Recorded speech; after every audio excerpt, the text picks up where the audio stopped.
అందరికీ నమస్కారం. భారత్ మాతాకి జై. ఓటు యొక్క విలువ మనం తెలుసుకుందాం. ఓటు మన చేతిలో ఉన్న ఒక వజ్రాయుధం. ఓటు మన భవిష్యత్తుని మార్చే అస్త్రం. ఓటు దేశ దశా దిశలను మార్చే ఆయుధం. ఓటు వీటన్నిటికి మించి మన బాధ్యత.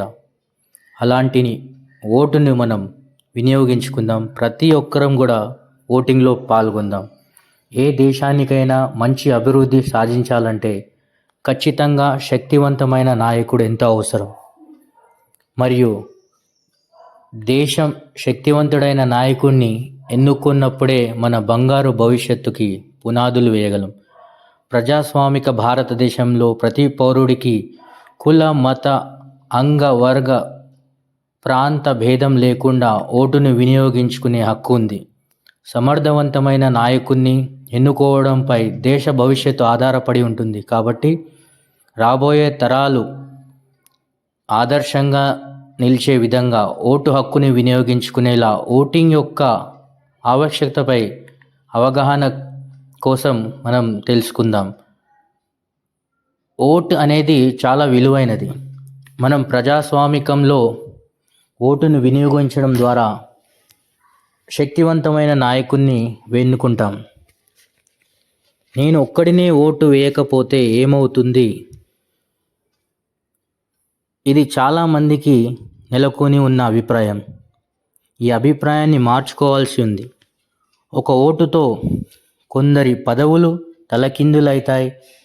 అదే ఒక్క ఓటుతో ప్రభుత్వాలు కూలిన సందర్భాలు కూడా ఉన్నాయి. ఓటు అనే 2 అక్షరాలు ప్రపంచ గతిని మార్చే శక్తి ఉంది. ఓటు వ్యక్తి అస్తిత్వాన్ని గుర్తిస్తుంది.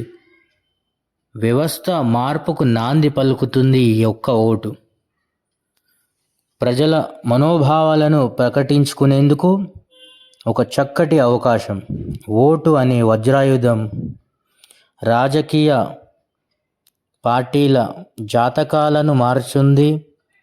ప్రజాస్వామ్యం వ్యవస్థలో పదిలంగా ఉంచడానికి ఓటు మనకు ఎంతగానో ఉపయోగపడుతుంది. ప్రతి ఒక్కరు విధిగా తమ ఓటు హక్కును వినియోగించుకోవాలి. ఒక్క ఓటు వేయకపోతే ఏం జరుగుతుంది? మన ఓటు వల్ల ఏమీ మార్పు జరగదు కదా అని చాలామంది అనుకుంటున్నారు. ఉదాహరణకు మీకు 2 అంశాలు మీ ముందు ఉంచుతాను. 2004 సంవత్సరంలో జనతాదళ్ సెక్యులర్ పార్టీ అనేది ఏఆర్ కృష్ణమూర్తి అభ్యర్థి, కాంగ్రెస్ అభ్యర్థి ధ్రువనారాయణ్ చేతిలో కేవలం ఒకే ఒక్క ఓటుతో ఓడిపోవడం జరిగింది. 40,751 ఓట్లు ఏఆర్ కృష్ణమూర్తి గారికి వచ్చాయి. అదేవిధంగా ధ్రువనారాయణ్కి 40,752 ఓట్లు, అంటే కేవలం ఒకే ఒక్క ఓటుతో పరాజయం పాలేయడం జరిగింది. ఆ ఒక్క ఓటు కూడా విశ్లేషించుకుంటే తర్వాత వాళ్ళకి తెలిసింది, వాళ్ళ సొంత డ్రైవర్కి ఆయన సమయం ఇవ్వకపోవడం ఆ రోజు ఓటింగ్ రోజు ఆ ఒక్క ఓటే ఆయన ఓటమికి కారణమైంది. అదేవిధంగా 2008కి వస్తే Congress CM candidate CP Joshi BJP candidate అయిన కళ్యాణ్ సింగ్ చౌహాన్ చేతిలో కేవలం ఒక్క ఓటుతోనే పరాజయం పాలయ్యాడు. సిపి జోషికి 62,215 ఓట్లు వస్తే కళ్యాణ్ సింగ్ చౌహాన్కి 62,216 ఓట్లు వచ్చాయి.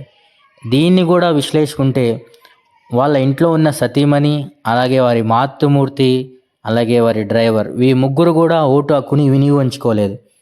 కాబట్టి ఒకే ఒక ఓటుతో వారు కూడా పరాజయం అయ్యారు. అదేవిధంగా 1999లో చూస్తే మాజీ ప్రధాని అటల్ బిహారీ వాజ్పేయి గారి 13 నెలల ప్రభుత్వం కూడా ఒకే ఒక్క ఓటుతో కూలిపోయింది. కాబట్టి మన ఒక్క ఓటు కూడా చాలా విలువైనది. మనం వేసే ఒక్క ఓటు దేశ భవిష్యత్తుకు మార్గనిర్దేశనం కావచ్చు. అందుకే ఒకే ఓటే కదా అని నిర్లక్ష్యం వద్దు. ఓటు ఉన్న ప్రతి ఒక్కరు కూడా స్వేచ్ఛగా ఓటింగ్లో పాల్గొందాం. మన అభిప్రాయాన్ని మనం తెలుపుదాం. ఓటింగ్లో పాల్గొనడం అనేది మన హక్కు. ప్రజాస్వామ్యంలో మనకు మన వాయిస్ని వినిపించడానికి, మన తీర్పుని వినిపించడానికి ఓటు అనేది ఒక అస్త్రం, వజ్రాయుధం.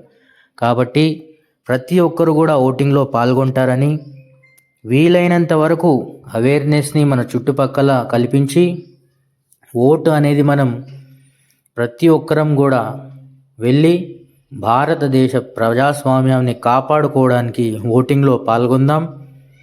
ఈ ఓటింగ్ శాతాన్ని పెంచితే సరైన నాయకుడిని ఎంచుకునే అవకాశం ఉంటుంది. ఎప్పుడైతే ఓటింగ్ శాతం పెరుగుతుందో మంచి నాయకులు వచ్చే అవకాశం ఉంది. కాబట్టి ప్రతి ఒక్కరు కూడా ఓటింగ్లో పాల్గొని తమ ఓటు హక్కుని వినియోగించుకుంటారని ఆశిస్తూ భారత్ మాతాకి జై. అందరి